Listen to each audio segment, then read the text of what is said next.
Oh, we are now streaming live on YouTube. Okay, that's great. Ruby, Nice.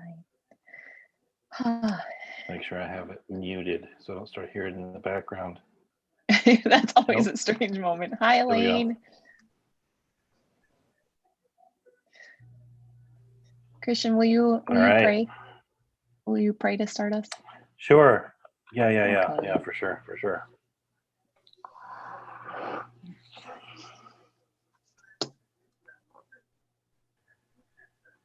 Lord, we thank you. We thank you for this day. We thank you for the opportunity that we have to gather together, to be challenged, to reflect and wrestle, and be wrestled with your word and our history, and the call to seek justice, Lord, and to love mercy. We ask and pray you be with us tonight, prepare our hearts and minds, and as we enter into this time together, in Jesus' name, amen. Amen. And Christian, All right. I'll admit folks. Okay, all right. Okay. So I'm going to do a little intro. Our book tonight, first of all, just welcome to everybody to our last Faith and Justice conversation for the year 2020. We will be taking off the month of January, and then we will resume our Faith and Justice conversations starting in February. And we are still finalizing our list of what we'll be reading and wrestling with next. But we will be excited to let you all know. So, as you know, Faith and Justice, I think I think it'd be fair to say that conversations around faith and justice have been going on in this church for actually quite some time, if we look back on the history. But certainly this iteration of conversations got a real boost or kind of impetus with things that happened in the summer, with the death and murder or killing of George Floyd, and the subsequent uprising. And so we started out a conversation by engaging some documentaries, as well as beginning to do some reading in the area. And I think part of the rationale behind that was a lot of folks, I heard from actually quite a few folks who were like, we want to do something. And sometimes we're all in this screen, we're all white, we come from that kind of a background. And we oftentimes want to do things, but we don't always understand the complexities of the dynamics. And so one of the reasons to launch this series was precisely to begin to familiarize ourselves with those dynamics, with the history, with the people who've been wrestling with these issues on a personal level, as well as theological, historical, legal, etc. level for a very long time. So that's really the rationale behind this. It's not to create a cul-de-sac.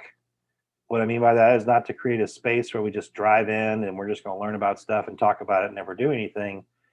But it is a sense that we do need to deepen our knowledge and understanding of things that we've been swimming in a certain sense, pretty much probably for most of us from our inception. And that's the sort of racialized culture that we all live in.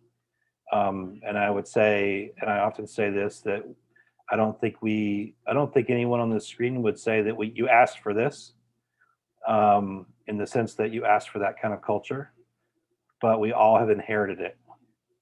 And so the question is, what do we do with that inheritance? And what do we do with our own knowledge and our own power to begin to try to make things right? So that's kind of been the rationale behind everything we've been doing.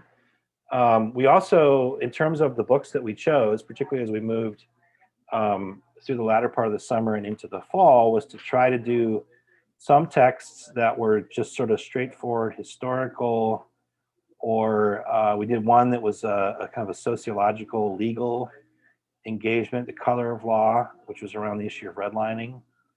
And then the other idea was then, of course, to do texts that were were particularly theological in nature.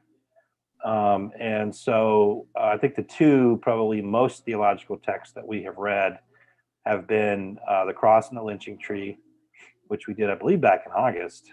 And then now tonight, Stand Your Ground would be the second one. And just to introduce you, Kelly Brown Douglas has been writing for a while in the area. And she would be considered, I think, probably one of the premier womanist theologians. So the category womanist is sort of the Black woman category in response to the rise of feminism. And there was a sort of recognition that Black theology, which was mostly being written by Black males, and feminist theology, which was mostly being written by white females, had missed something important. And that was the Black woman's experience, which was highly unique and in many ways even more sort of susceptible to the kinds of abuses and damages that we've been talking about. So gender and race together and class, all these elements sort of collide or coalesce or collide in the writings of women's theologians. And so Kelly Brown Douglas, I think she's probably the foremost writing today, at least, in that area.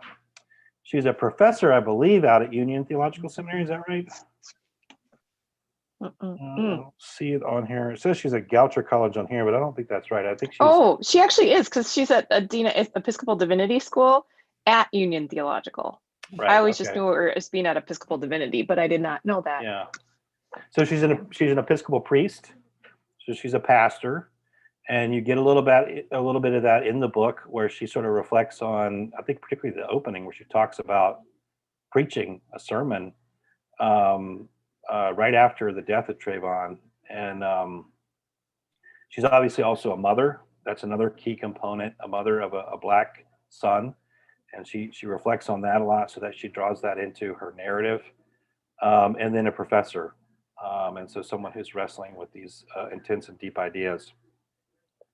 So the book, and I'm just going to give like a brief intro. If you haven't had a chance to read it or haven't been able to finish it, this is my third time reading this book. And there's some books that you just have to revisit. And I would say that this is one of those for me. There are parts of the book that I'll say I might have a critique here or there, but it just is the kind of thing where wrestling with it again and again it just feels imperative. And there are certain sections in this book where I have underlined the heck out of it.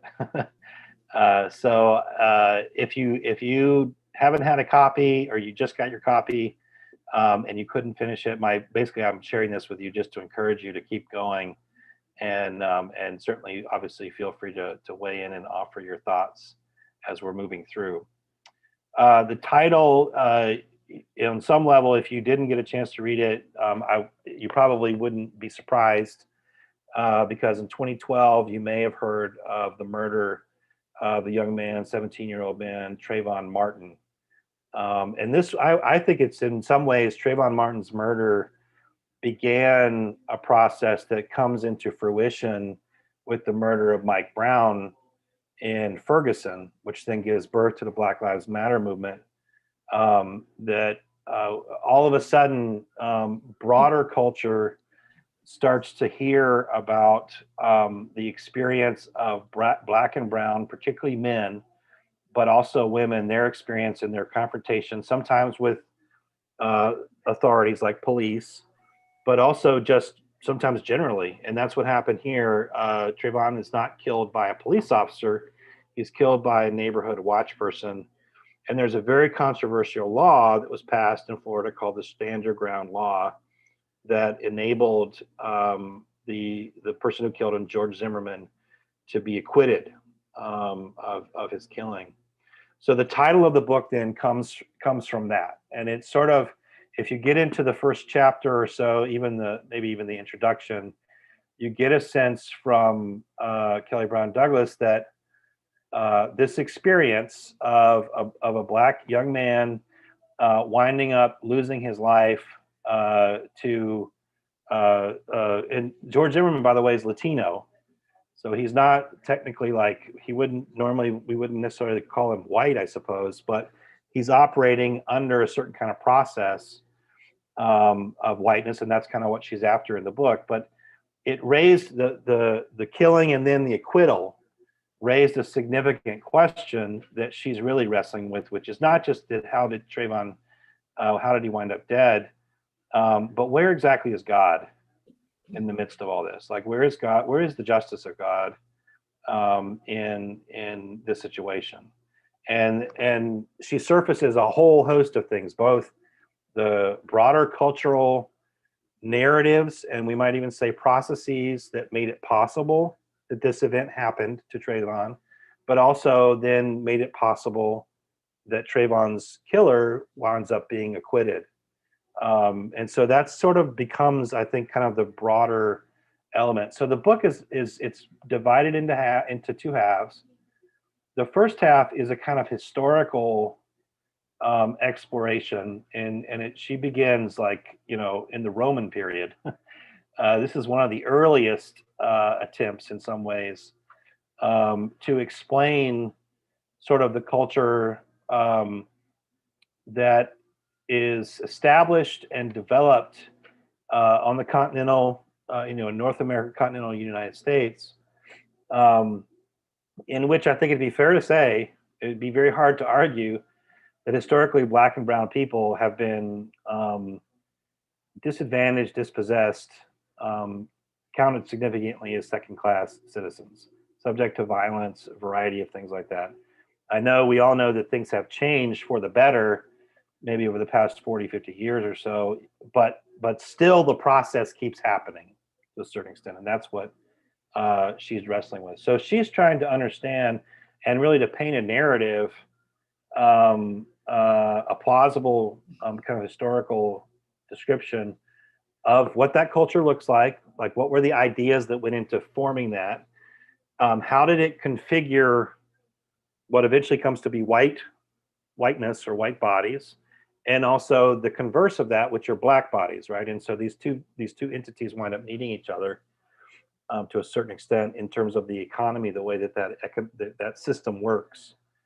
And so she maps that through chapters 1 and 2, and then we get up into chapter 3, and we really get sort of an unleashing where she talks about kind of manifest destiny. I think that becomes a sort of a trope as opposed to a precise historical element, because she's going to apply that to things that are going on well before anyone ever used the phrase manifest destiny.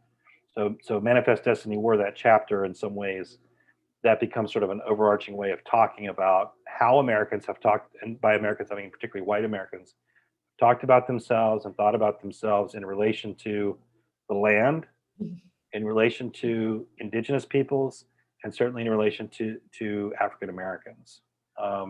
And so she kind of works on that. So the first half then is the historical problem, I think is what we could say. Here is the problem, and here's her understanding of the problem. And part of the picture, and we'll get into this, part of the painting of the picture is to show that this is not just a political problem, not just a problem of personal prejudice, not just a problem of legality. It's actually a theological problem, that there are theological ideas.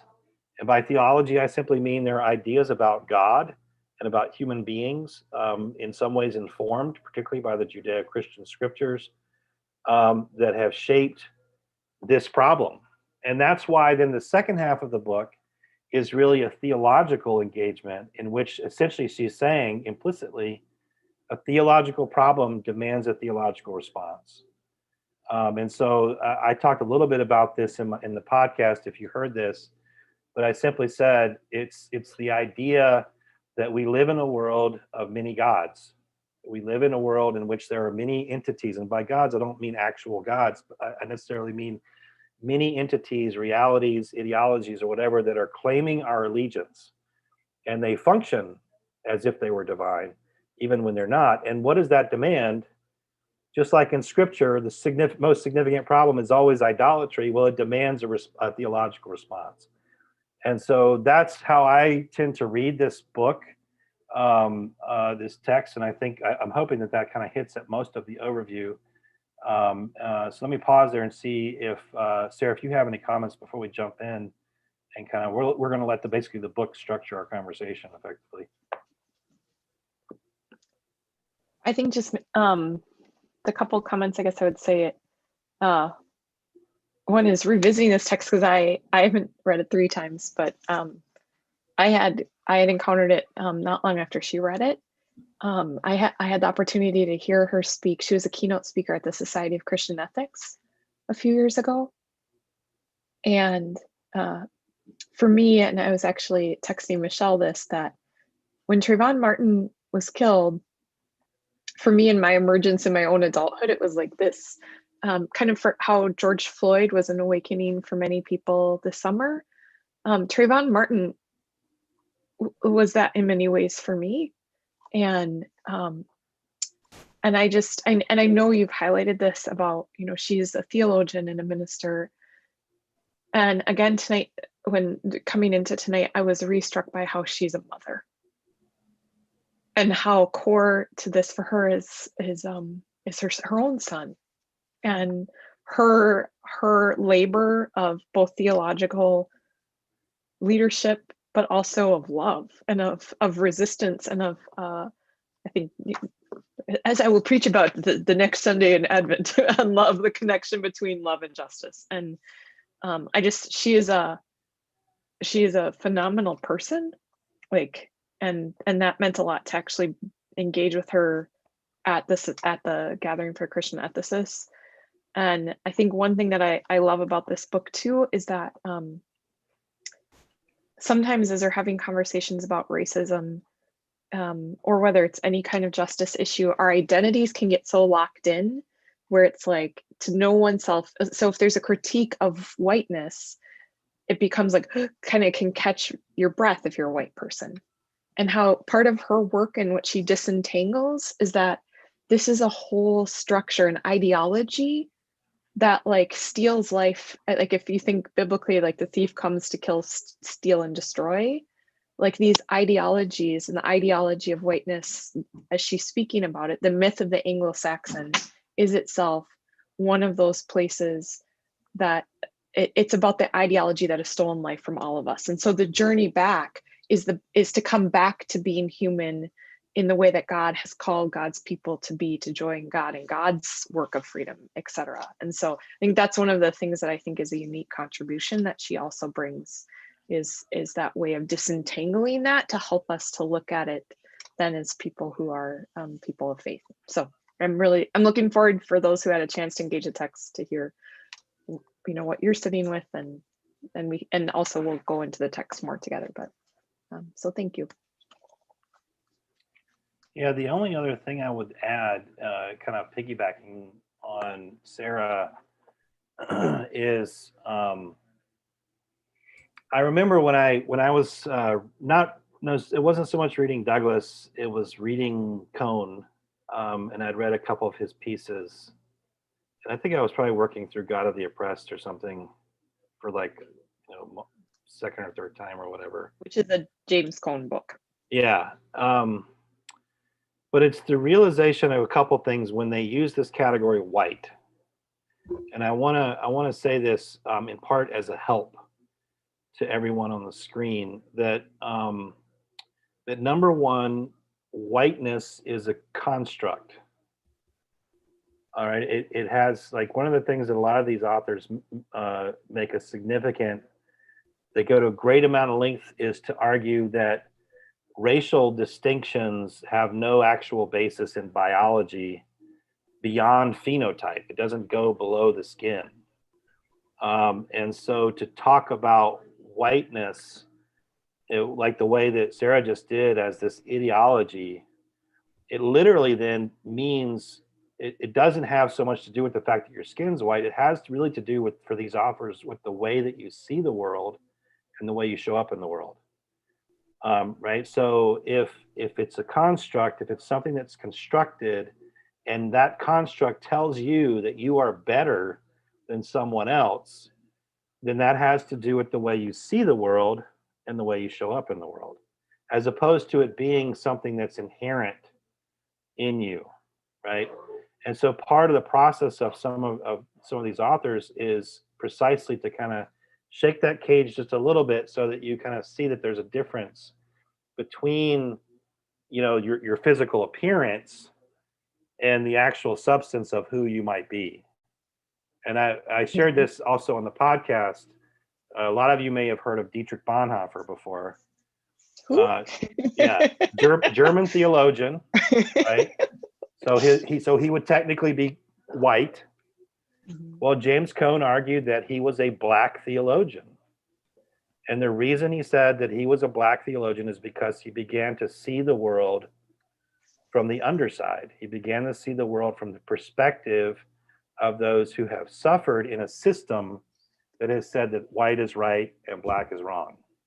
And so I hope that that's helpful, because what she's after is not so much each of us individually in terms of because we have a certain kind of phenotype. It really has to do with the ideology that has come to structure our society to the benefit of some and the detriment of others. And in the middle, maybe we could say a lot of people who don't really realize perhaps what's going on. I don't know. But anyway, I hope that that's of help to you as you're kind of reading through these texts, because it can be jarring to just think, wow, white people suck.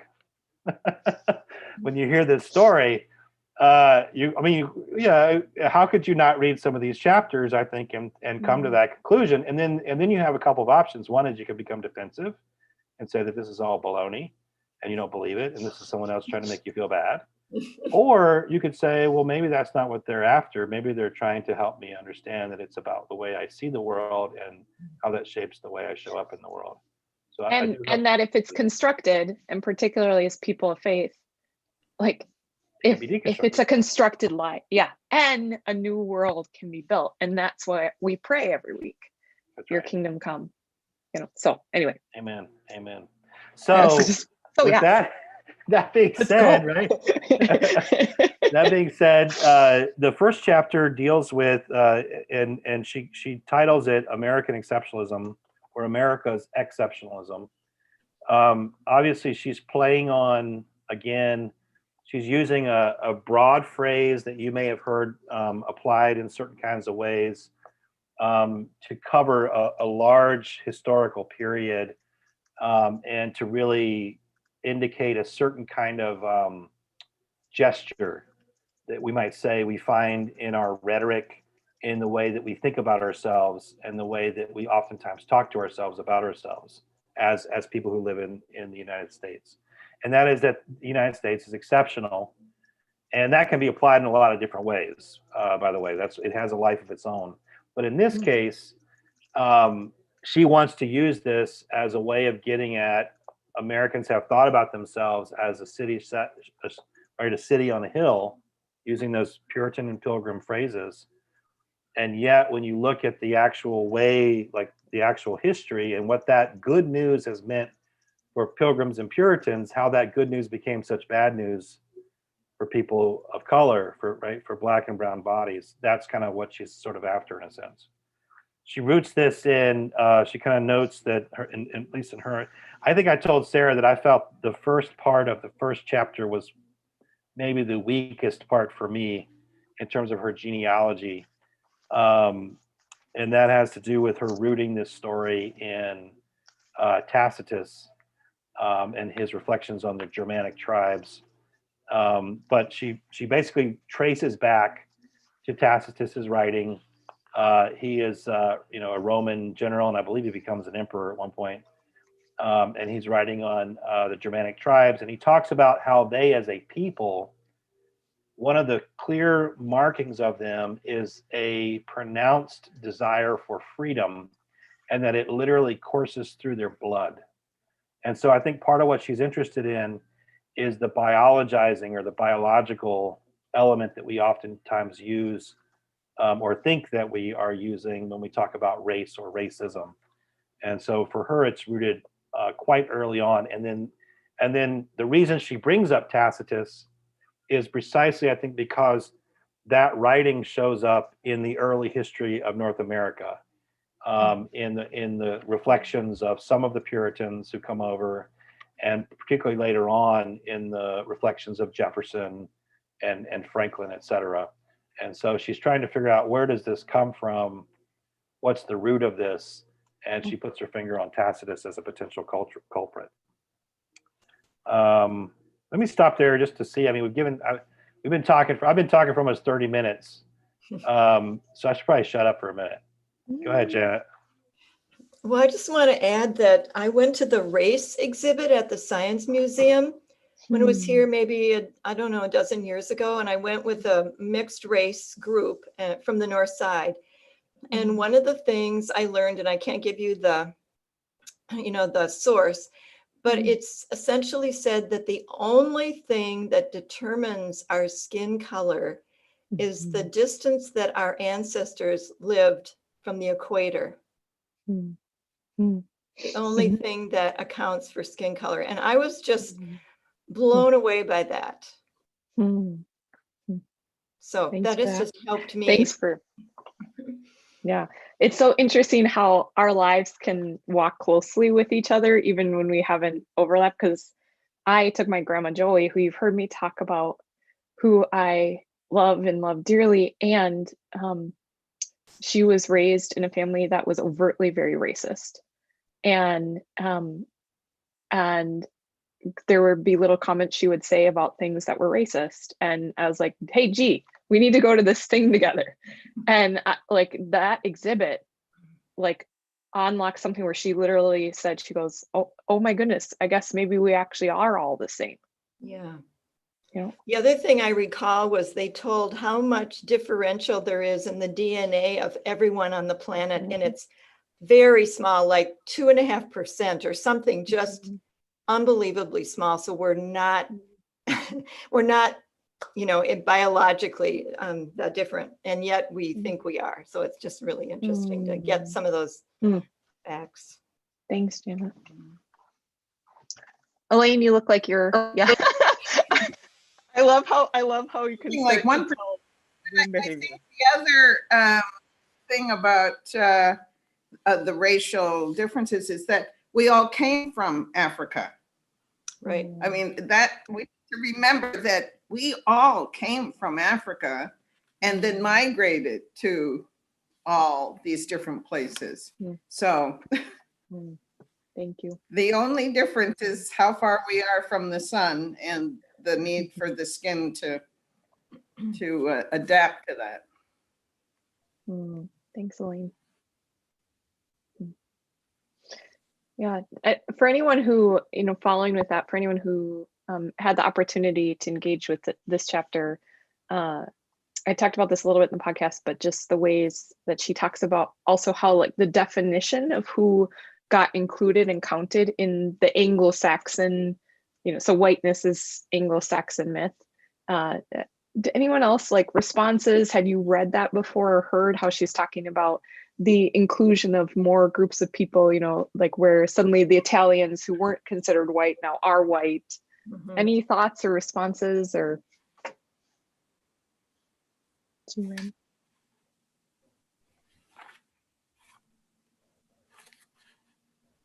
It seems like especially the Irish and the Italian were excited when they could be categorized as white rather than being pitted against each other as new immigrants that were looked down on. So I was really fascinated by that. I'm white, the Irish would say, or Italians, right? Yep. Yeah, there's this, she recounts that story of the Italian man running down the street screaming, I'm white, but with a recognition too that to be able to proclaim that gives someone a particular covering or validity. And you said, Christian, you were using the language earlier of how we see and understand ourselves.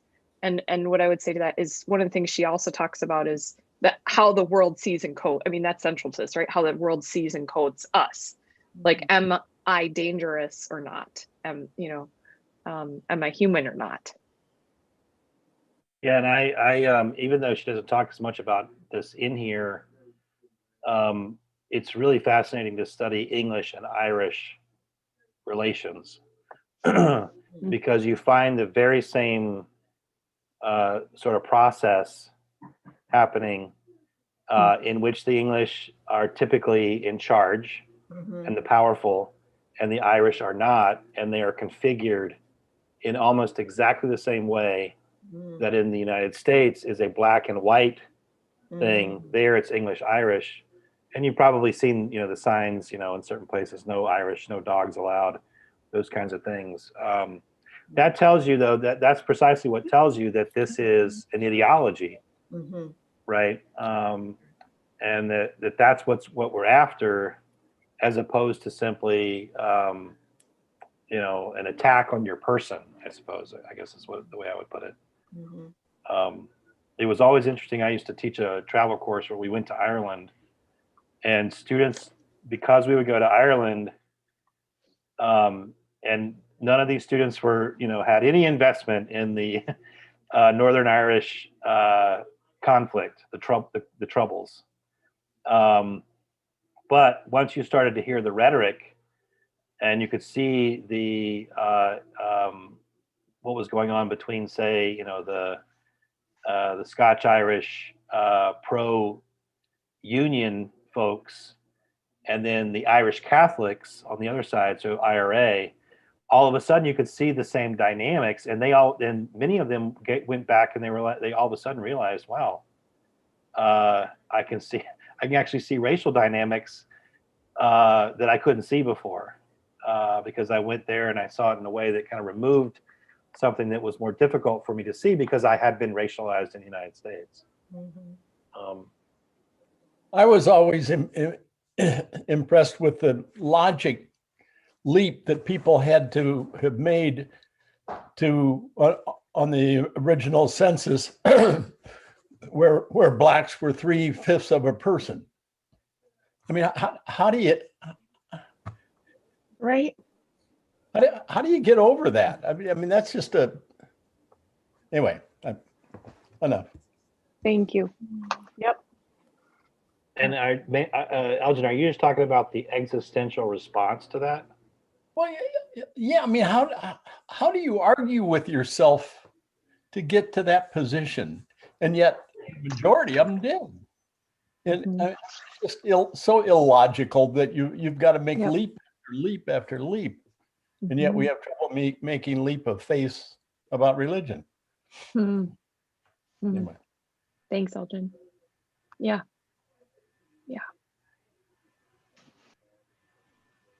So actually, Michelle, can I read your question, Michelle? Sure. I was like, what if she says no? do you want to read it? I'm sorry. No, I think it's a really good question. It made me so I was thinking of a story that I just read on Twitter about a Jewish doctor and a very diverse medical team working on a man with tattoos of like white nationalism, swastikas and things. And, kind of their feelings of working on this person and their oath to care for somebody. And it made me think of the Good Samaritan, and how in Jesus's time, there were still castes of people, right? So there were people who were, considered higher than others. And so my question to Christian was, if we had not brought Black-bodied people to our country to build our country, and to consider them 3/5 of a person, would right now like Irish people be on the lower caste, or is that just our human nature? And so how is it maybe a bigger conversation even about how we love each other no matter what, because we're always going to look for differences? I think yes. So I would say in some ways a lot of this boils down, I think, to power and the hierarchical structuring of power. And I think that's where you have this kind of profound intersection then with the Christian gospel, and the way that the Christian gospel, maybe it's not using, though there are certain kinds of, certainly ethnic categories between Jew and Gentile, it still has quite a lot to say about power and the powerless. Because so like one of the stories that she sort of tells, she doesn't go into a great amount of detail, but there's a significant literature on this, is precisely that the Anglo-Saxon has to do with the Englishmen, right? They were the most powerful. They were at the top, and there was a pecking order underneath. And over time, oh, wait, Sarah, what'd you say? Oh, I need to switch over, or You're good. Keep going. okay, all right. I think I personally think what happens is that if we really delve into the history of both the construction of race and whiteness, over time, you will find all along the way resistance. And there'll be resistance to it from Black and brown people, but also from an awful lot of people that we would call white. But it's the most powerful who realize that if we don't find a way to broaden our base, they're going to overwhelm us. And so they will, from time to time, expand who is acceptable, who can become white, right? And so that's where it begins to transform from the rights and privileges of being English or Anglo-Saxon to have a bigger canopy. And then it becomes this all-encompassing thing where, and I would say it's probably only been the last 50 years, maybe 70, maybe it goes back to Second World War, in which to be Jewish is now to be, in some sense, thought to be white. So that's probably the most recent iteration. And we are probably right now living through a process where it could wind up the canopy goes larger to welcome in Hispanic or not, or something like that. So there is a sort of power issue here that literally has nothing to do with phenotype. It literally has to do with who is going to be configured as and understood as being criminal, or being simply should be the source of free or cheap labor, and who is going to be the source, the people who benefit from that. That seems to me, and so I think that is a distinct possibility. We would have something that would be quite different than what we have now, but it would also be quite similar. But I mean, obviously it's conjecture. Could you say something about how in this first chapter, what she does with connecting the Anglo-Saxon myth and mythology to theology and to God? Yeah, I'm trying to think here because I read this last week. I mean, obviously, a part of this, she makes a couple of like I'd say significant leaps in terms of time frame, because she starts out with this discussion of Tacitus, and Tacitus is talking about the Germanic, these Germanic tribes who have resisted Roman rule and the attempts by Romans to impose their rule and their will upon them. And Tacitus in his Germanica talks about it, that the desire for freedom even courses through their veins.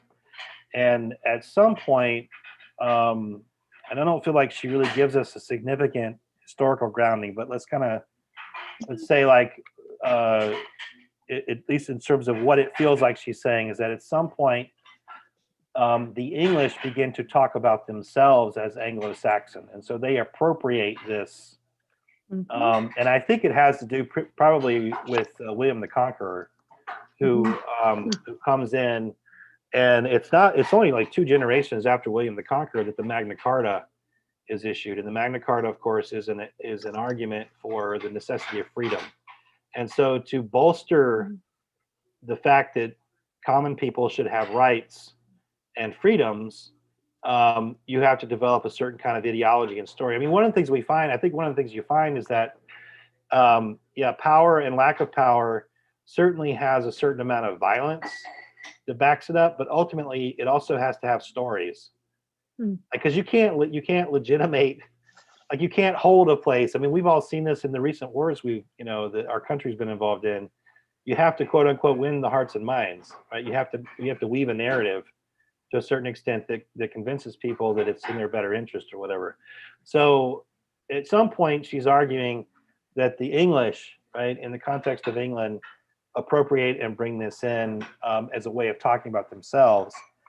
And then that is brought over onto North American soil, specifically by the Pilgrims and the Puritans. And of course, here again, like I said, there's not a ton of historical specificity. However, I can say, having gone through and read through quite a bit of that material, even if they don't use the precise language that she's talking about, they very definitely understand themselves in the way that she's kind of describing. And what does that mean? It means when you start to use the rhetoric of being chosen and chosenness, Yeah. and it's been biologized, Mhm. that your chosenness is rooted not just in the fact that you might have a mission in the world, but that somehow there's something about your character. Yeah. Right. Like the German, like Tacitus was saying, something in the character of these Germans made them special. And the English have taken this in and used it for their own purposes. And eventually it's metastasized to become a theological argument that not only has God chosen us because we have a mission, but God has chosen us because we're somehow special. Mhm. Right? That in and of itself is already heretical, because Mhm. in Scripture, God chooses Israel for no good reason. Mm. She does not choose Israel because they're special. In fact, it's the exact opposite. And yet that's been flipped. And so I think that would be the sort of initial place. Yeah. Yep. I think as my first paper that I wrote in seminary, I wrote at a point where I'd grown up in a context where women, were supposed to be submissive, and I shouldn't be in seminary. And so I figured my first paper that I wrote, which was with Bethel Seminary's first Black professor, who died actually when I was in the class. And I figured I owed it to him to actually figure out if I could be in seminary as a woman. And one of the first quotes I had in the paper was a quote from a little girl in a book that said, something about how God, like, I know that you're a boy, but like, do you still love me? And this sort of sense, it's like a kid sense of naming what she's beginning to get at in this book too, is that, like, if whiteness is its own particular, which is where she'll go eventually in chapter 3 too, like manifest destiny, and the Anglo-Saxon myth is, is sacred, and next to God as the uniquely special, ones who are bringers of the special city on the hill. The shadow of that is that it constructs other persons and other bodies as separate from God, and God actually becomes white too. And now you're transitioning us nicely into chapter 2. You're welcome. Okay, so I'll bring us a little bit into chapter 2, and then we can talk a little bit about that. So chapter 2 is the Black body, a guilty body. And in this chapter, she starts off by talking a little bit about, like, why is it, basically, like, when Black people, as in the case of Trayvon Martin, essentially it was almost like he was on trial. It wasn't, that George Zimmerman was. It was like, well, did he do something? I mean, it's the classic, we talk about too in, sexual assault survivor community, like, what was she wearing? These sorts of things, when it's like, it didn't matter what she was wearing. She just was existing. And so she's, in the book here, Stand Your Ground, she's getting at this, like, what is going on, that there's this kind of presumed guilt? Where did it come from? One of the first places she roots it actually is in, I think this section's a little confusing, natural law, theoideology. She calls it.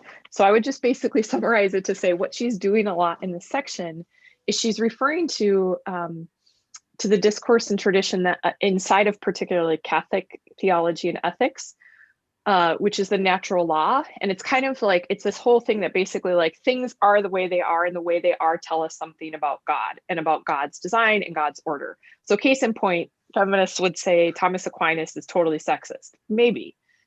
We could talk about that another time. But because the reason people will say that is because what he says in his writings is that women are deformed males.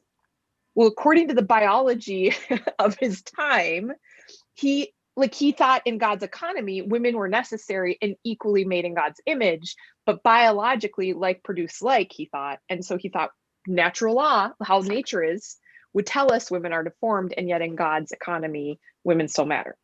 So she's referencing this tradition, which looks to how things are in nature, for us to understand who God is and how God works and to make sense in theology. And so one of the central aspects of Thomas Aquinas' theology is this idea of the great chain of being, and that at the top of beingness is God. And then you have humans. You probably have dudes, and then you have the ladies, and then you have the animals and the, you know, things that are like living but aren't animals. And this is the chain of being, and down the ladder is responsibility for those beneath, but there's decidedly a ladder. It's a very hierarchical conception of how the world works. And so what she's essentially arguing here is that this theology, whether or not we all know it, is very implicit in the majority of Christian theology. This idea that there is a great chain of being. And sometimes we think we have responsibilities to steward creation, for instance, but other times it just makes us think that we're like the power over, you know, so I can do what I want with creation, etc. And so she's saying that essentially what's happening inside of this construction of this ideology of the Anglo-Saxon, who's next to God, it's basically God, who's actually white, who made the white people, who are the purveyors and bringers of Christianity to the dark continents and the dark peoples who are sinful, right? And so they're beneath the white people. And so there's a chain of being that involves the hierarchy of humans. And that there's a conflation that happens too between the way that theology and social Darwinism or other sociological elements are impacting back and forth. It's like this reinforcing, you know, you develop free of any bias scientific principles, which are actually very biased and rooted in other needs that we have to justify what we're doing. And so she spends some time outlining this great chain of being, and the ways in which Black bodies, essentially, as you named, Elgin, actually aren't fully human bodies. They're not the full human bodies in the top. They're like the 3/5 bodies. And so essentially she traces then the historical lineage between Black body as chattel. So Black body is not human. And it becomes commodified, bought and sold, traded, and not then therefore we can, the psychological justification becomes, well, I as a white man, I am deserving of rights because, like, yeah, but that we're not all actually human. So I'm not like, the question of our equal humanity is actually, we do these, I would say, I'm with you, we do a ton of gymnastics that are pretty devastating when you actually like sit with them and deal with them. But that's what's happening, and what has happened at this point is that the Black body actually isn't a human body. It's not an equally human body. It's a partially human body, but it's a stronger body, a body made to work, a dumb beast. So you hear this language again and again, referencing the Black body, and how this then gets codified and reinforced by Christianity and by the ways in which like it's all these, she's, you know, arguing like this is so complex, it's all in the waters of these this way of being. She also talks again then about how this functions inside of I think essentially like versions of social Darwinism, and which humans are the most human and the most evolved. And, you know, yes, Elaine, we may have all come from Africa, but, you know, some people are still stuck there, would be the, I don't think that, just for, anyway, like, I just want to make sure that that would be the argument. That is the argument. I get like sometimes very uncomfortable even when I'm like accounting for an idea that I just find so devastating, because like really it's devastating, right? Like so she spends some time talking about this.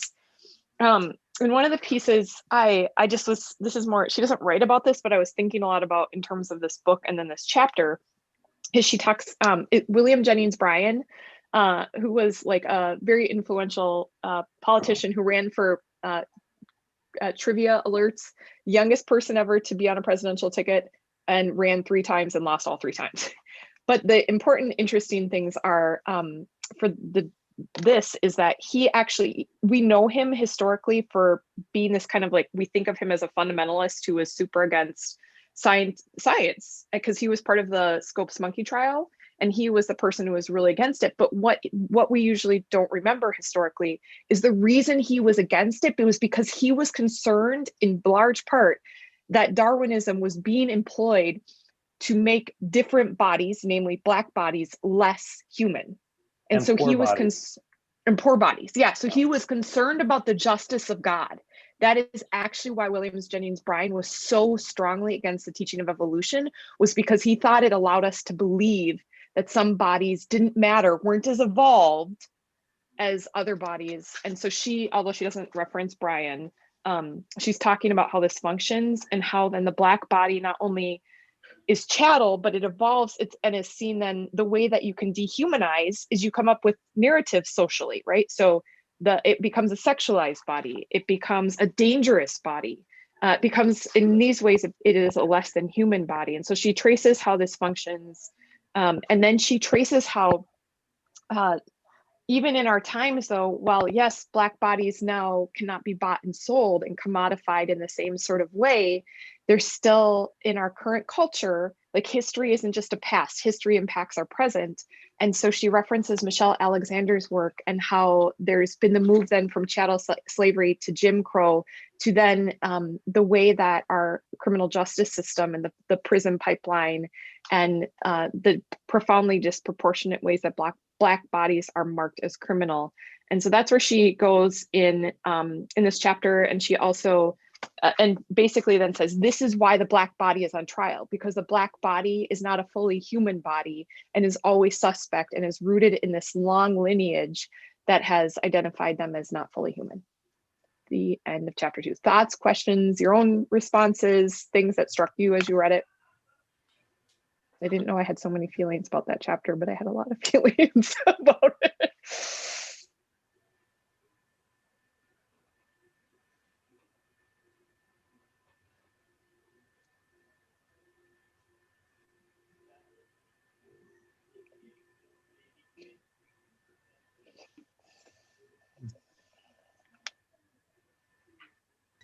It makes me I will really sad. offer. I will offer that the Black body as chattel and commodified, and I know that there are some people that will maybe be a little challenged by this, but college sports. Yeah. I watched plenty of Black men who unfortunately were not able to receive an education that would make them college ready. And that's why I've been a proponent for paying them to play college sports. And if you've ever tried to be a professor for these folks, the political power over of you've got to give them a passing grade. I mean, so for today, I will just offer it in our current times. I will offer to you that we have our own version of it. And I, since the 70s, have been watching what we're doing with Black bodies and college sports. So D1 in particular. Okay, that's all for me. Thank you. Thanks for that. Yeah. Elaine, you're going to unmute, it looks like. Or were you just reaching? Okay.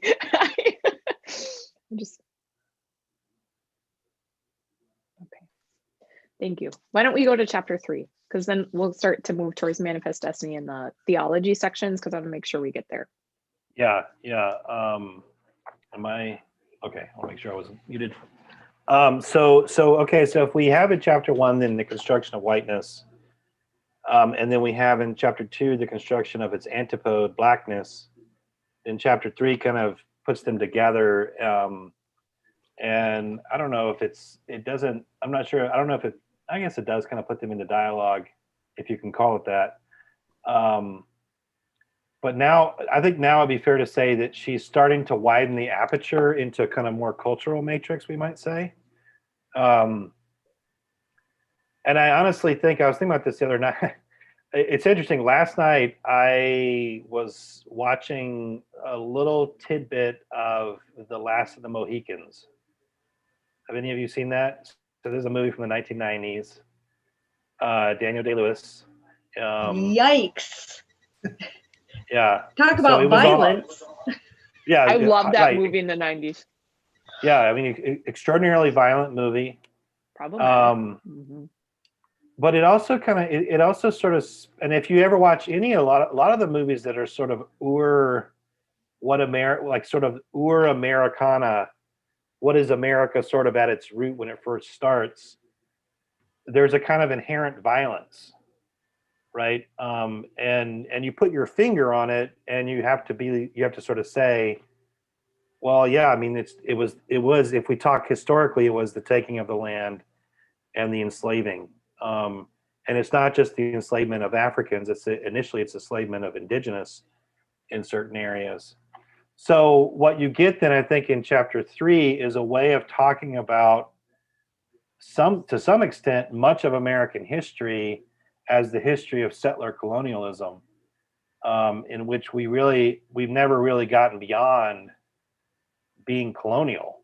And colonial for her is very decidedly negative, right? It would be precisely connected to these social processes in which certain people are dispossessed of things and others take those things and use them for their own betterment. So this chapter then is not just about the 19th century. I think is kind of my point, because that's really when that phrase "manifest destiny" comes into being.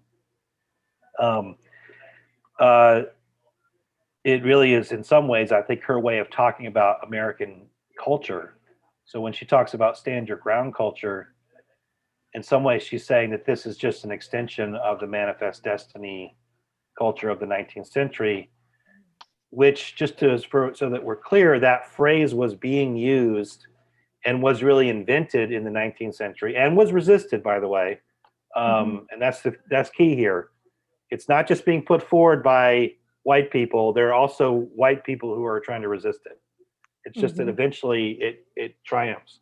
But it was a way of justifying the settling of the frontier, the way that we talk about it when we use sort of those kind of traditional categories, that we have a right and not just that, an obligation. And it's an obligation that is rooted in some kind of divine calling. That's what manifest destiny gets at.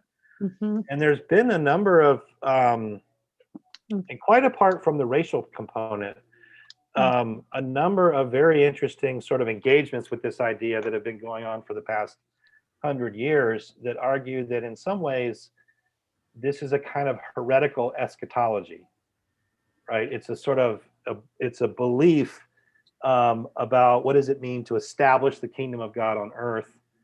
And it's now been sort of secularized to a certain extent, because there's an inclination that God is at work, but we don't hear a lot of God language. We just hear about our manifest destiny is to see the shining sea, right? Which means, of course, and there's a lot of great things about that. Don't get me wrong. I'm not necessarily saying that but it's like we miss the other part, right? The fact that means that you're going to sequester people into areas we call reservations. That a lot of the labor that allows you to do that settling, quote unquote, is the labor of people of color. And here we're not only just talking now about Black bodies, we're talking about Chinese and their role in constructing the railroads. We're talking about the use and abuse of Latino and Latina peoples or Hispanic in the Southwest, those kinds of areas. So in other words, so in a way, like her talking about this, kind of trying to name what we might call a political economy, and in particular to note, and I think the reason why she does this is that she wants to note that this isn't just about bad actors with bad motives. It's also about the theological ideas or assumptions that are at work in it. That you have a moral obligation to settle the land. You have a moral obligation to do certain things. That at least was the coding, certainly to Josiah Young. And I think one of the hardest parts, honestly, Josiah Young, a very prominent Congregationalist. And he is one of the people who took a phrase created by John O'Sullivan and popularized it with the religious garb. So our own tradition, I guess is what I'm trying to say, is also implicated to a certain extent in some of this. And she doesn't mention that he's a Congregationalist, but I know that just from doing the research on him. So yeah, so you move in here and you get Manifest Destiny then becomes, maybe we might say, the missionary form of the earlier processes of constructing white, black, the powerful, the powerless, and how are we going to utilize land and bodies, and how we're going to extract wealth and those kinds of things. Which I think is partially why I've been thinking of William Jennings Bryan, because his 1900 acceptance speech is when the US is wrestling with what to do with imperialism, and anti-imperialism is his central platform. And he says one of the 4 arguments pro-imperialism is a belief that, and he uses the word colonialism in 1900, just would like to note that. He has an awareness that colonialism and imperialism go together, and that he says one of the arguments is that it will further the gospel. And he is, as a Christian, he is like, this is untenable. And he has one of the most beautiful writings I have ever read for saying, what does missionary work mean and what it doesn't mean? And he lost 3 times, but he spoke it, right? Which is, I think, important. And as you keep noting too, Christian, is it's really important too, to recognize, like, just because, the good news comes in some mustard seeds that get plowed down a lot, that doesn't mean that it's not going to grow and take root, and that we can't join in with those roots. And then the third thing, I just to piggyback on that, and by the way, I love that you keep coming back to William Jennings Bryan, somebody that we need to know about. I'm a little obsessed right now with him. So. Okay. Well, so each chapter doesn't just talk about the politics and the religion. It also talks about the role that science plays in the constructing of these myths and ideologies. And so just without going back into the earlier chapters, you can see this starting on page 102, where she talks about the religio science of manifest destiny. And she started talking about the use of science. And this is the time in which we get the most I don't know if we can call it virulent, because maybe that's later, maybe it's earlier, but it's the period in which we get the most concerted attempts to scientifically justify discrimination, oppression, whatever we want to say, through sciences like phrenology, right, where you measure the skull size, or something like that. Right. And so we've seen it before a couple of other places, but now, like, the 19th century really is where a lot of that stuff takes off. And this is also then where the natural law thing comes back in implicitly, because natural law, in a sense, and I don't think we should jettison natural law altogether, but I'm highly suspicious of natural law because it tends to justify the status quo. And if the status quo is that there are certain people who are in charge, which is what a status quo is, some people are going to be in charge and others are not. Natural law is almost always an appeal to say, well, this is the way it's supposed to be because this is the way God set it up. When the reality is that this is just the current arrangement. It's not set in stone. So these kind of arguments, these scientific arguments, function that way. But it's like, literally, look, can't you see? This person's skull is smaller than that person's skull, which obviously means that person doesn't have as highly developed a brain, et cetera. And so it's those kinds of arguments that then she kind of brings in that layer, which I think is very important. She also has a section here on Exodus, et cetera. Go ahead. I'm sorry. Well, no, I just, and others can jump in here too. I just like, and again, I'm making some of these connections because I think, well, I guess as I'm reading, like it's coming to me as well, but just the ways in which, and again, coming back to what you said, Elgin, like what happens, what we do psychologically and spiritually when we are in a place where we need to justify something. Like it's something that we know isn't of God, but like the lengths that we go to. And I think in reading this section, Christian, I was struck thinking about there was an early collaborator with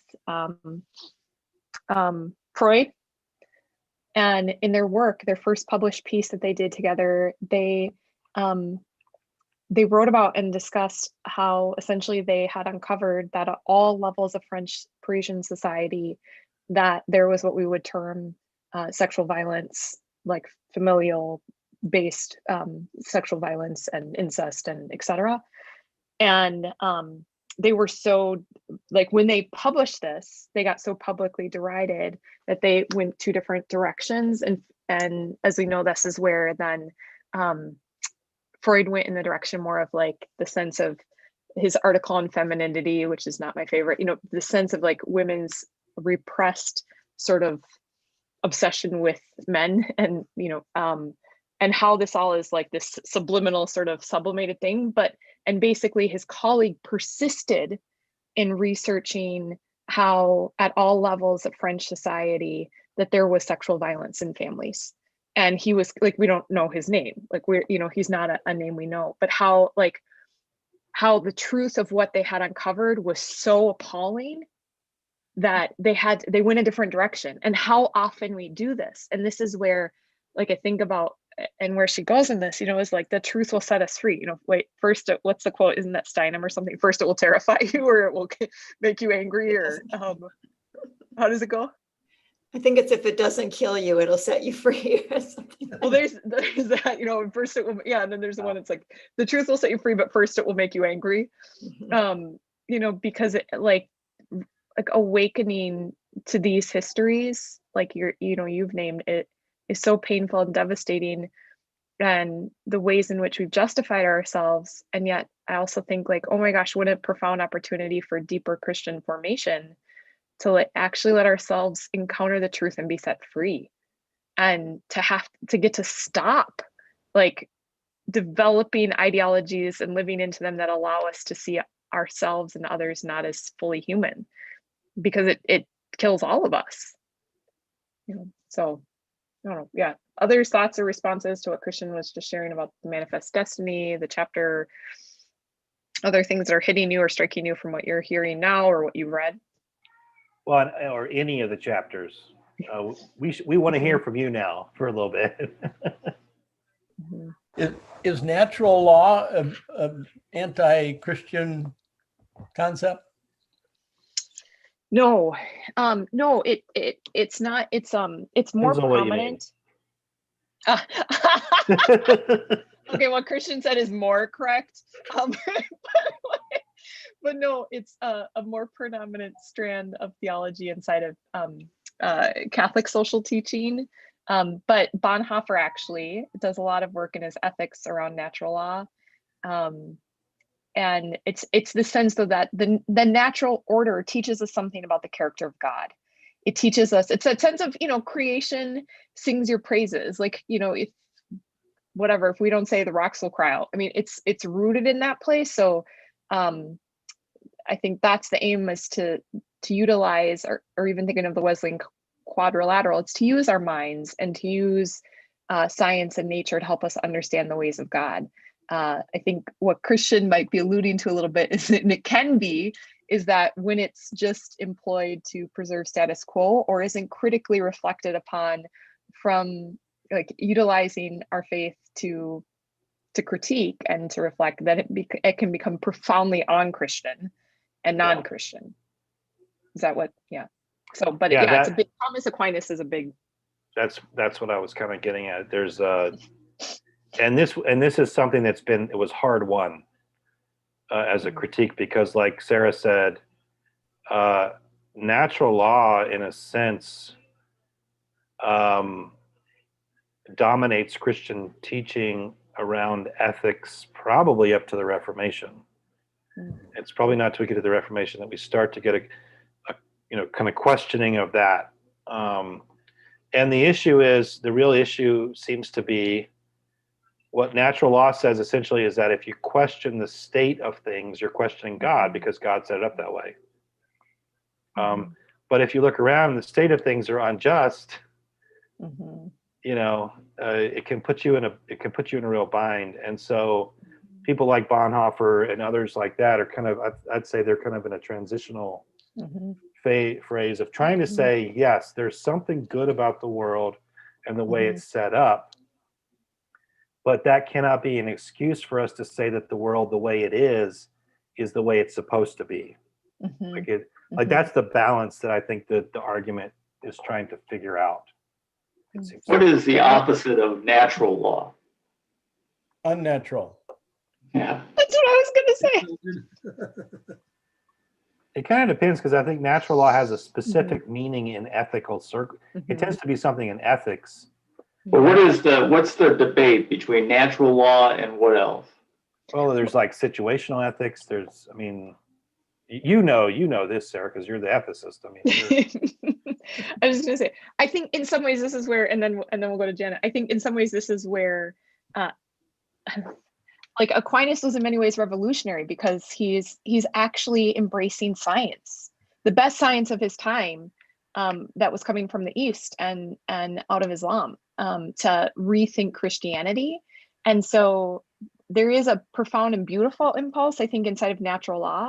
But I would say that it's more like inside of ethics or moral theology. It's more of kind of like, there's different strands of it, but it's ones that would say like, oh, we ascribe more so to philosophies or theologies that eschew the natural order. That's not an important source for understanding or conceptualizing God. So there's different strands, but that has remained an important impulse that can be revolutionary in natural law, is that science matters and that embodied experience matters, but it also has become weirdly conservative too, in terms of, well, that's how it is. Yeah. Reject that. You were saying though that natural law is one way of understanding the nature and character of God. And so when you look at who God is and you want to know who God is, if you look to nature, you can kind of, God is the creator. And so you look to nature, how did God create things? And you would come to some kind of understanding of what the nature and character of God is. And then, another way of looking at it would be to say, everything that we're going to understand about God would be totally from Jesus, or revelation from Jesus, and that Jesus is the only way that we can understand the true nature and character of God. And that would be different than looking outside of Jesus and looking to nature to to have revelation of who God is. But yeah, and I think the distinction is natural law tends to be the discourse in the field of ethics, whereas natural theology, which I think is what you're kind of naming, John, is something that kind of fits more in the kind of realm of questions around revelation. And there very much is a kind of conflict. Like, for instance, the school that I would come out of fundamentally rejects natural theology, but it still finds a way to affirm science, but science as a discourse that's not trying to do the same thing as theology. Like science is not trying to tell us about God, it's just trying to tell us about how the material world works. Right. So natural theology isn't tied into natural law? They are very close cousins, but they do not have to function. They don't necessarily imply one another. Right. But natural law is where you do get like the inalienable rights that are in the Constitution. That's right.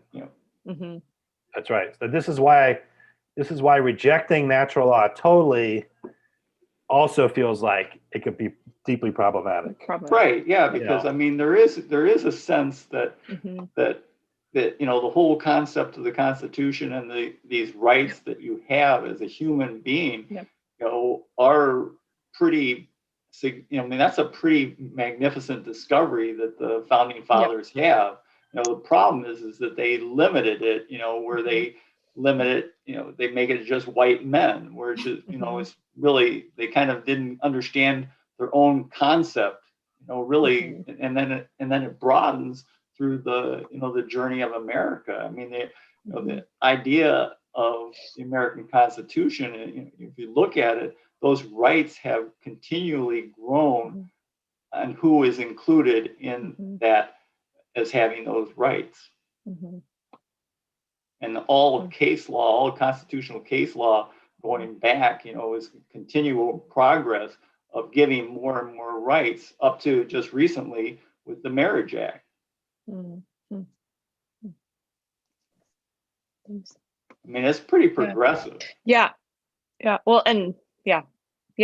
No, thanks. I think I appreciate that. And I think that's where I think it's in many ways Aquinas,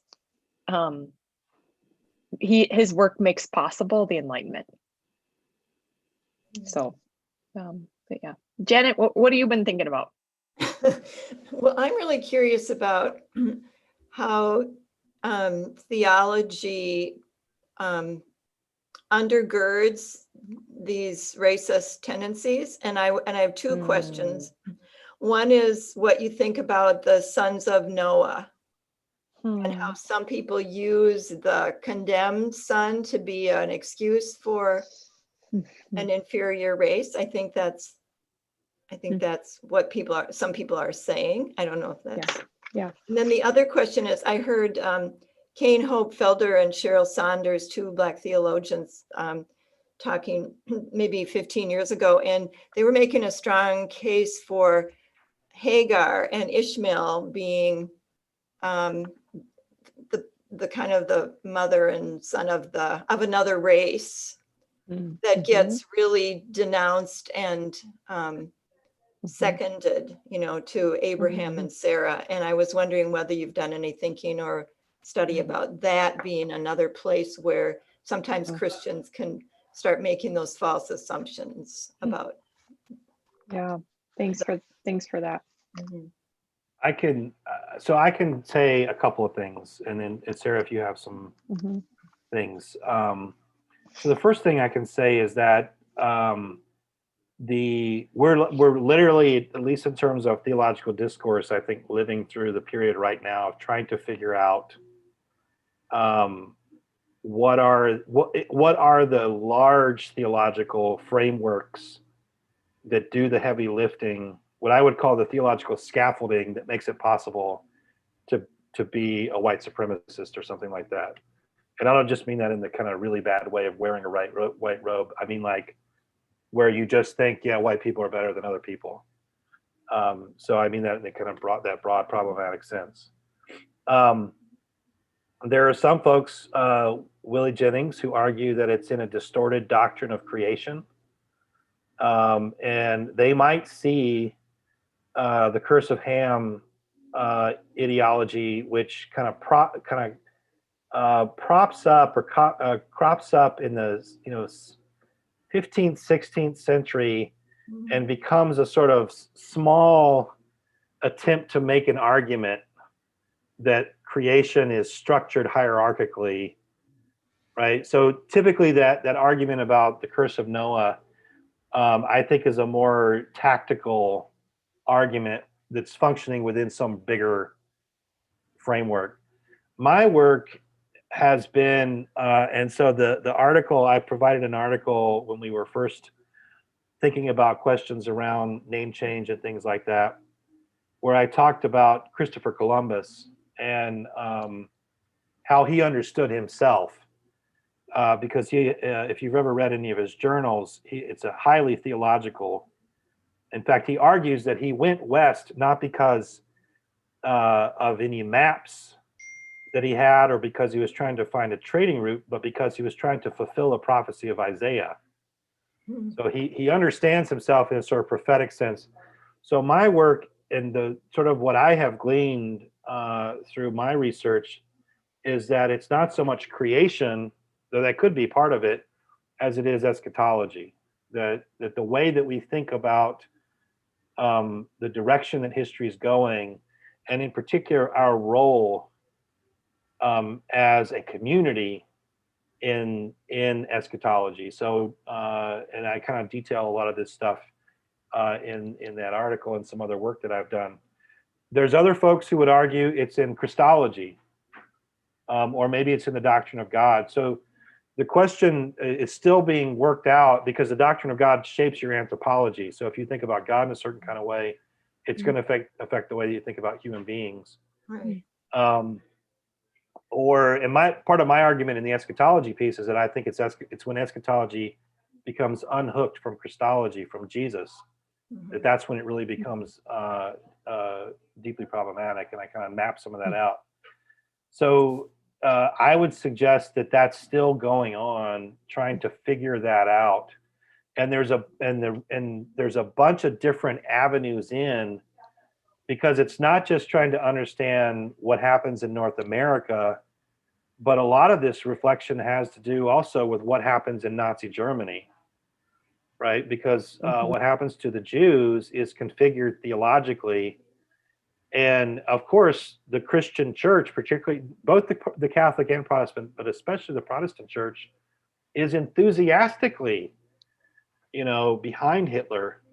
And they have some theological rationales, right? And so where does that come from? So that also leads to a different set of questions about supersessionism, the church replacing Israel. So there, the big issue is ecclesiology. So it kind of depends on who you're reading.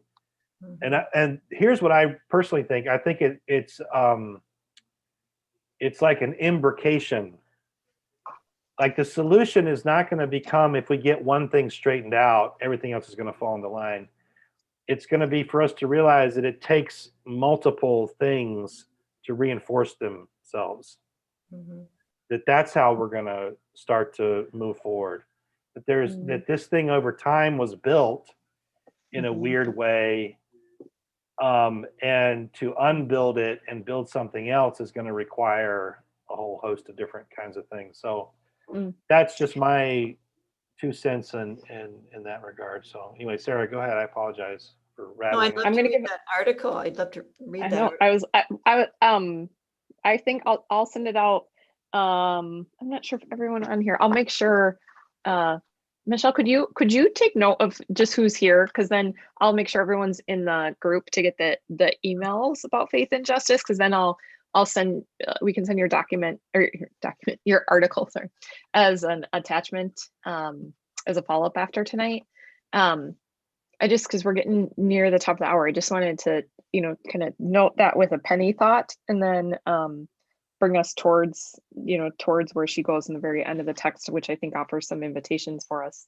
I was thinking about how in the inspired book study that we've been doing, Rachel Held Evans says essentially like what you find in the Bible tells you a lot about who you are and what you're looking for. And who you think God is, right? And who you think God is, and right. And so, these sorts of stories where, people were needing justification for themselves. And so, if you want to think women aren't equal to men, you can find scriptural justification for that. If you want to think any number of things, if you want to, support genocide, I would argue, just so you know, in case anyone's like, well, what are we doing? I still think, looking for those the overarching story and the red threads, I would say, of Christian, I love how you brought us back to the hermeneutic of love, and that sense of looking for, which is part of what she traces, where she goes, is she outlines where, for the Black community in particular, which gets to the Hagar story, Janet, that there's a deep reading and engagement and a recognition of God being the God of freedom, and God being the God who's in the business of that work of freedom for people, and of the healing work of restoration and redemption, and the movement towards garden life where we all walk together, and that God becomes embodied in solidarity with the suffering, and those who are put low, and that the prophets are the call and the cry to the people whenever they forget that being blessed was always to be a blessing. It wasn't that they were then the special people, you know, and that every time, and I mean, how many times in the Hebrew Bible is it like care for the widow, the poor, the orphan, right? Like I'm going to talk about not this Sunday because Christian's preaching, but then I'm next. Isaiah 1. I cannot get over Isaiah 1 right now. And Isaiah 1 is all about like, I don't want your worship. I don't want your sacrifices. I tell you what I want. Seek justice, plead the cause of the poor. Like that's, you know, so there's these deep, deep traditions that I think offer profound critique throughout the whole text. And then if we are people who say we follow Jesus, well, where does Jesus start, right? He starts by quoting Isaiah. Like that's where he starts his public ministry, is to say, this is the kingdom that I'm bringing. And so, you know, where then, you know, she goes in this book is she, I think, you know, invites us to say like that there in the Bible, that there is, in the New Testament, they employ the Greek word kairos for time, which makes me think of Esther, for such a time as this. And she's saying like, you know, what does it mean that this is the time for us then to be people who wake up, to be a people who write different stories, to be a people who refuse these ideologies, to be a people of moral memory and moral imagination and moral identity, who then work to participate with God in a faith that brings life. And I think that's where she ends, as this sort of prophetic challenge and invitation for us all to join in that work, and us all to join in what she sees as rightly God's cause. God's cause is not about manifest destiny. That was, you know, that is not the legacy of the people of Israel and the call of Abram. But like actually it is, in this where I would tie it, is more closely tied to what Hagar knew that Abram and Sarai forgot, which is that God is the God who sees. Right. And the God where every person is equally seen as human, is equally honored as ones who are bearers of God's image. And I think she ends in that place of that prophetic call to all of us to then weep with Rachel, weep with our Black sisters whose daughters have been killed, and then in the weeping and in the repentance to then join in the call of the prophets to be who God has called us to be. And I think that's where she's a preacher. You know? That's where I hear the mother who is a preacher, who is a prophet, who is calling us then to not be discouraged, but to be galvanized, to reimagine new worlds and create them together with God. So, so I think that's where she goes. And Great. yeah. I feel so many feelings. Yeah. Thanks for being here though. I want to honor, if you need to jump off, you jump off. That's, you know, we can, you know, and if you want to loop back and talk more, we can do that at any point. If you want to stick around and there's more you want to discuss, I can hang out for a few minutes myself. And I don't know about you, Christian. Let me just say a prayer of blessing before we close officially, and then whoever stays or goes, you know, whatever.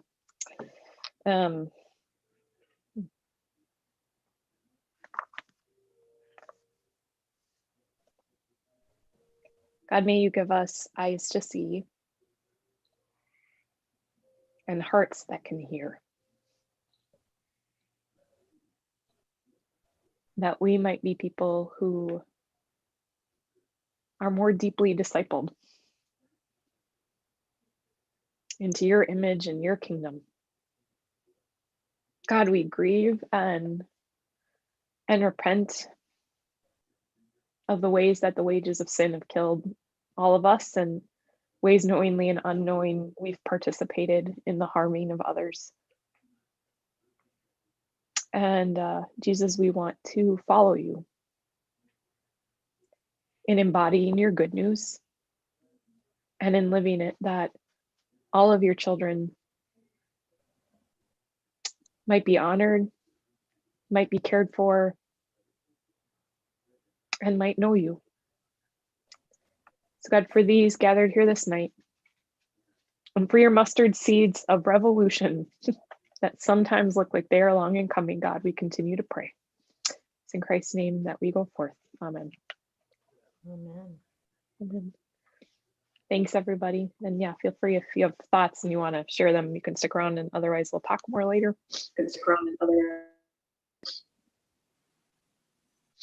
We talked a lot tonight. You know. It was really good, very helpful. Mhm, mhm. And this is a kind of thick text. There's a lot in it. I have a question. Yes. You were talking about that you can pretty much make any point out of the Bible. It all depends what you're looking for, and Mhm. and that there are themes though that run through that are more acceptable than other themes. Mhm. Mark Wickstrom, who used to be at Colonial Yeah. a long time ago,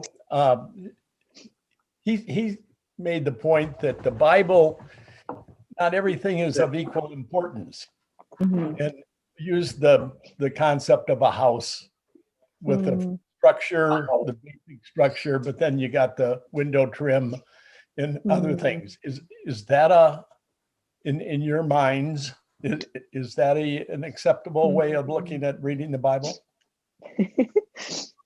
I'm only laughing because I'm like, what if I was just like, no, it's terrible. No, I'm just kidding. No, well, that'd be just fine. I mean, I'm asking for your opinion, and I know people have different opinions. I just would like some perspective on that. I don't know how he articulated all of his house, but I think for me personally, like some form of whatever the house might mean, I would say like if we're going with foundation or something. So Yes. Yeah, I mean, yes, like as a Christian, like Jesus is my primary lens. Like for me, it's like looking to like the life and the teachings of Jesus. And I think this is where, Christian, referring to Augustine's, the hermeneutic of love. So I think that sense of, for me, we actually made this video for the confirmation students about the Bible, which is in a way kind of answering this in how you read the Bible and employ it. But I think of it as, it's God's story, and God's story of God journeying with God's people. And it's a people trying to make sense of God and God's story in their midst. And you see these both in Jesus, but then you see these threads and these arcs of like, what is the project God seems to be up to? And so that's for me, like that sense of, you start with like, and this is my personal, like, God is creator God. And we start there, God walking in the garden with people and they're naked and unashamed. And then there's brokenness, and we know that. And God is in the business of promising that like, that's not the end of the story. And so God continues to call the people back to relationship and to walking with one another and walking with God in the garden. And they always forget it. And then God calls them back. And then it keeps going and going and going and going. We care for the widow, the poor, the orphan. This is like a huge, huge, huge theme throughout the entire text. And then Jesus, embodiment, Emmanuel, God with us, and the call home, the call to like walk, and so that's for me, like how I would articulate it. But like, for me, everything else gets read through those sorts of arcs of God is creator, everyone made in God's image. God is about restoration of shalom and the call of the garden, reconciliation, the work of Christ, the continued call to love God, love neighbor, which is also justice, these sorts of things. So like that for me that's all the primary. So I don't know how the house analogy works, but that's how I would personally then I deal with the other texts and come to them and wrestle with them, while also saying like, this is a particular community who's trying to make sense of God in their time and in view of their own history, when they're editing and compiling them together, and God's spirit breathes and speaks through it. So you look for where the breath is and stuff. So that's personally how I approach it. I don't know how others of you do, but I don't think, I grew up in a tradition where it's literally like you open the Bible and any sentence is equally the same. And so, yeah, then wrestling with like clearly genocidal passages is like, I had no framework to deal with it. It was devastating because I actually my first ethic was always John 3:16. And yet I'd read these other things and I'd be like, this is terrible. I don't know what to do. And so that's now how I just have owned John 3:16 is my first lens, and then I go kind of from there. Thank you. Personally. Can either of you say anything about how the African American church kind of developed? Because there's such a strong faith in the African American church, and yet at the same time they've been so persecuted by the Christian faith. There's a real dichotomy there, and I'd be interested to hear if either of you have any thoughts about that and how that is kind of how they how in the African American church they see other Christians.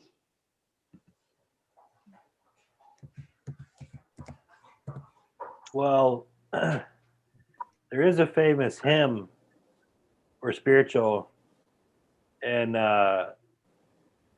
it's basically the perspective of someone who's working in the field, who's talking about someone who's living in the house. And there's a famous line in it that says, "Ain't everybody who's talking about heaven gonna be going there?" So they have a decided sense that words and deeds have to match. And so if most African American traditions that I've encountered, there's a very strong interlacing of the absolute necessity to live an ethical life in connection to what you believe. And sometimes that gets refracted through very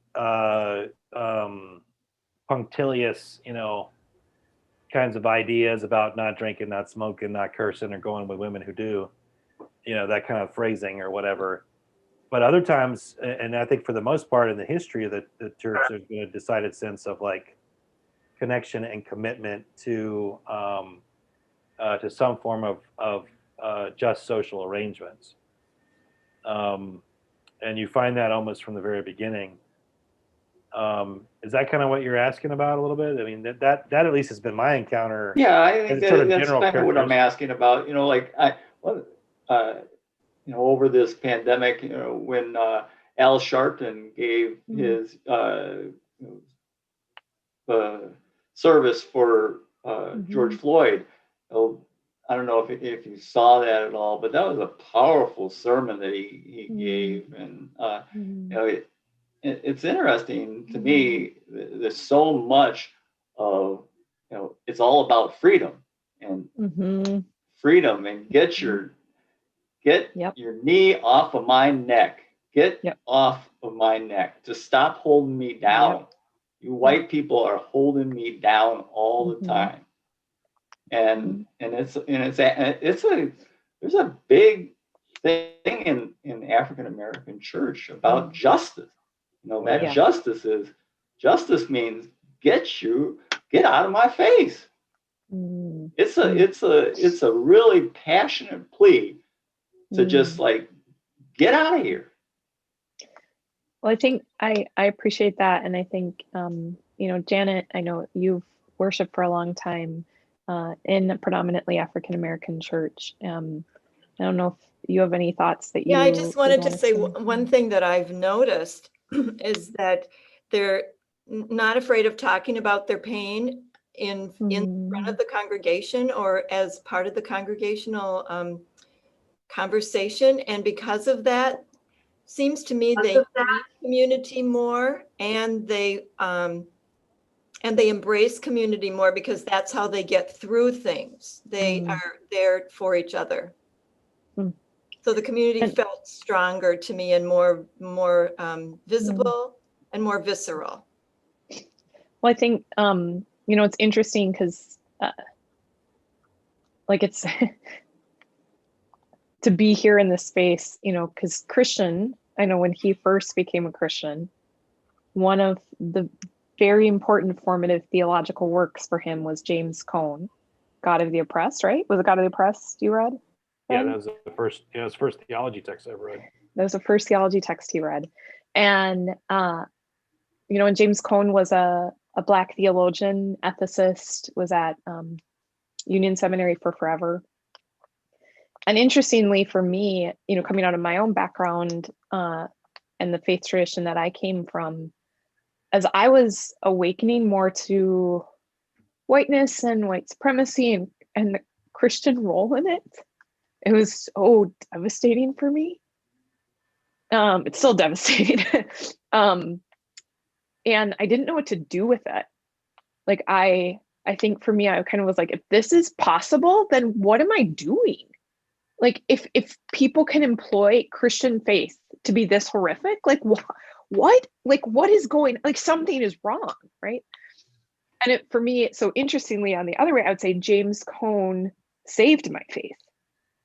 It was reading James Cone, The Cross and the Lynching Tree, and reading Jacqueline Grant, who is a Black woman, and she wrote a book. She was a PhD student of James Cone.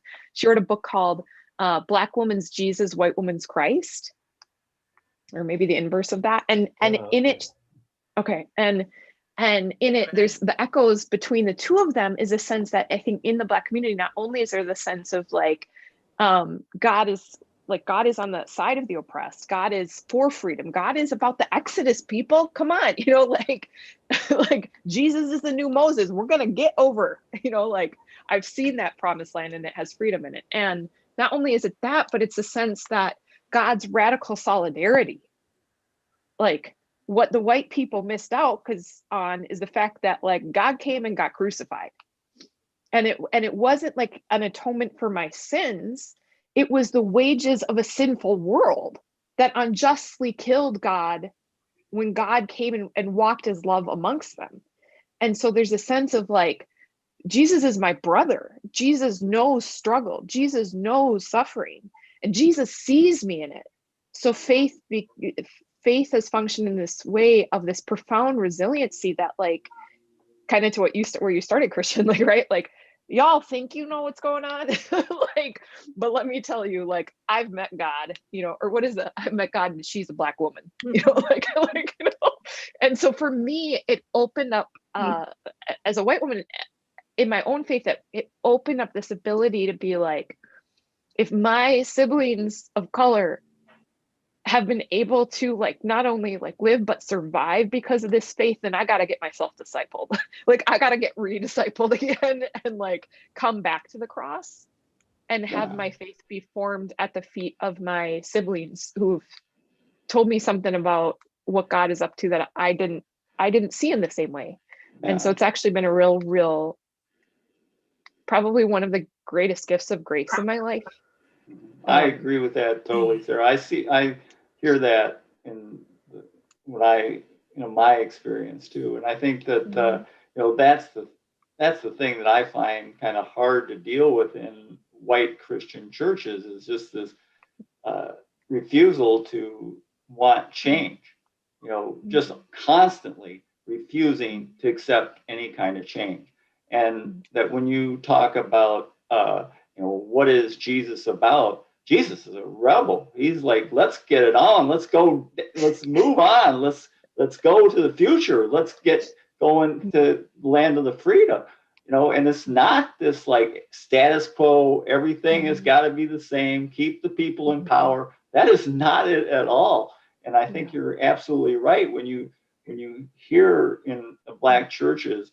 You know, I feel, you know, Jesus knows my pain. He knows that we're marching forward. He knows that we need to, you know, stay the course. We need to, you know, keep fighting and keep going on. And he's going to be with us until we reach that promised land. That's what it's all about. And if you're the white church and you're holding that back, that is a big problem. And the other thing I think was instructive, at least historically speaking, when I was kind of discovering this was there were a lot of Africans who were enslaved in Western Africa who were already Catholic because there was significant Portuguese presence. Now, most of them wind up in South America. And of course, the vast majority of enslaved peoples wind up in South America, particularly compared to North America.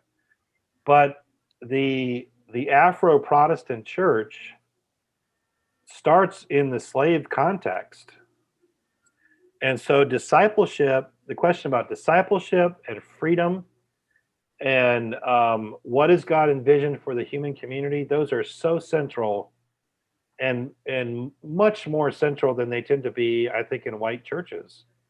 Like in white churches, there's sort of these, kind of doctrinal questions that we have. Some of them are traditional or justification by faith or this, that, or the other. And for these traditions, it's just an entirely different set of questions. And I think personally, if we actually start to take some of the history we've been reading and learning about as we've been going through all these different books and conversations and the experiences that we've been having, and maybe you've been having these over, you've been on these journeys for years as well. Those kinds of categories, I think, are much more powerful and more apposite, or appropriate, and they speak more life. At least they do for me. So, like when I've thought about, like, how am I going to survive under any particular political regime? After I got done throwing my hands up and thinking the world was coming to an end, I was like, well, wait a minute, there's an entire community that's been living this and thriving. And I need to turn to my brothers and sisters and learn, right? I mean, so that's the sort of what I mean when I say it just seems more life-giving somehow. So I appreciate you saying that, John. Have any of you seen or listened to the podcast called Cast? Or heard of the book Cast, The Origins of Our Discontent? Because I'm that's coming to mind through this conversation, and I'm thinking about that it was the Germans came to the United States and studied pardon? You're good. Keep going. I think there's just an echo. Keep going. Okay. Eugenics, and took it back to Germany so they could do what they did. And so we taught them. That's also part of our history to reckon with. And the podcast is so fascinating. I haven't even read the book because I've listened now to all of it. And to have this one woman talk about being a child, and in her church, her grandmother told her, don't look up. And they lynched a man in their Black church. And she's still living. Okay, so I'm going somewhere with all of this.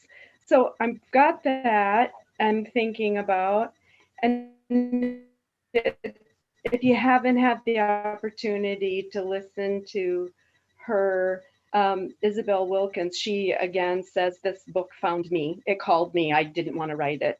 But she said, so she compares our caste system with India. She chose those two. It's fascinating.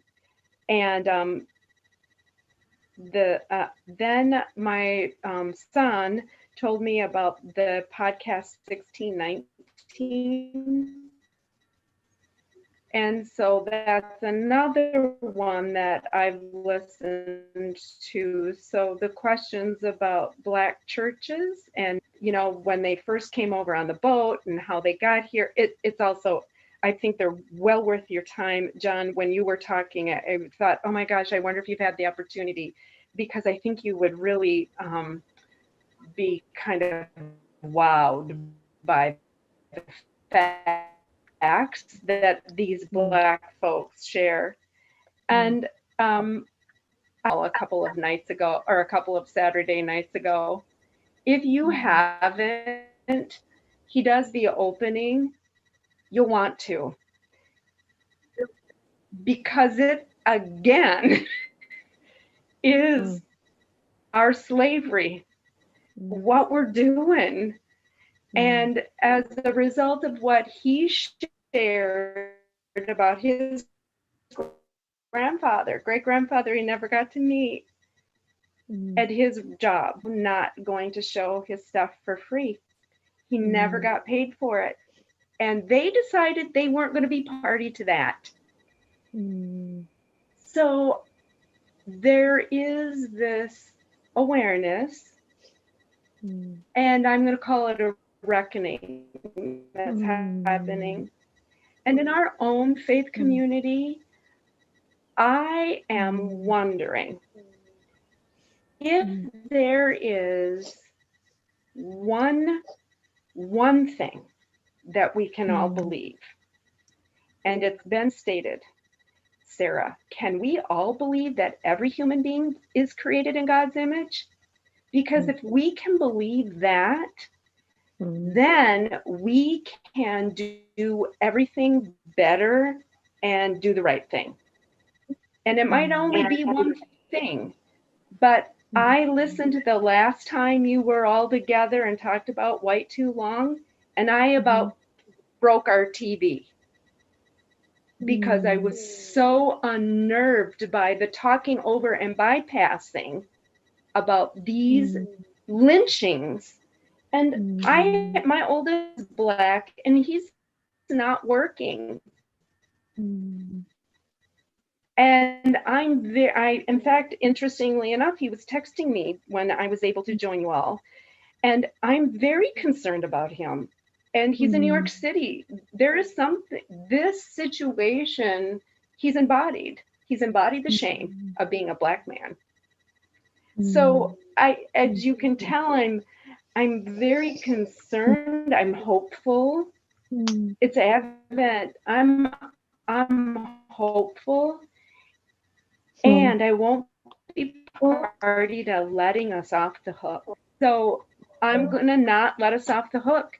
We've got to find one thing that we can all subscribe to, because we've got to build a community where there's no reason for us to fall apart. If it's love, it's love. Let's do it. I mean, there are people that I told Sarah this. I want to have a mediated conversation with some people because I want to understand and I want to hear them and ask them, okay, how can we agree? Is there one thing we can agree on? Because I don't want to see our faith community implode, but it is ripe for it. If we can't find one thing, we don't need a million things. We just need one thing. And I watched again over the weekend on Thanksgiving Day, Not My Negro. I watched it again, and I can't stop thinking about the word, the peculiarity of the language. I'm not a Negro, a nigger. I'm not a Negro. I'm a man. Why do I need to be your Negro? What's in it? Basically, like, what's in it for you? So then I began to really, ruminate about, oh dear, what is in it? And of course there's a lot in it. Thanks. So anyway. Thanks. Yeah, and for those who don't know, and Kelly Brown Douglas quotes him quite a bit. James Baldwin is the film you're referencing, the I'm Not Your Negro. Y'all, thank you. I need to take my dog on a walk with Andrew Thomas, who he doesn't need to go on a walk, but yeah. Elaine, did you want to say a thing before signing off, or were you waving with a finger? I have one question. Yeah. Just one question. I got a message from the Pilgrim Center, and in it said that Colonial is having something, a virtual living reconciliation program or something tomorrow. Do you know what that is about? I just saw that. So I just know it's a hosted conversation. I think Paul put it together as a part of the missional ministry team, following up from last month, featuring the Pilgrim Center as the ministry of the month. So that's all I know, is that it is tomorrow. There will be more in the Colonial Weekly e-news, I guess, as well. But yeah, so I'm not sure beyond that, and I'm sorry that I can't. Yeah. Thanks a lot. That was a great Thanks, discussion. everyone. Thank you. Yeah. Thank you.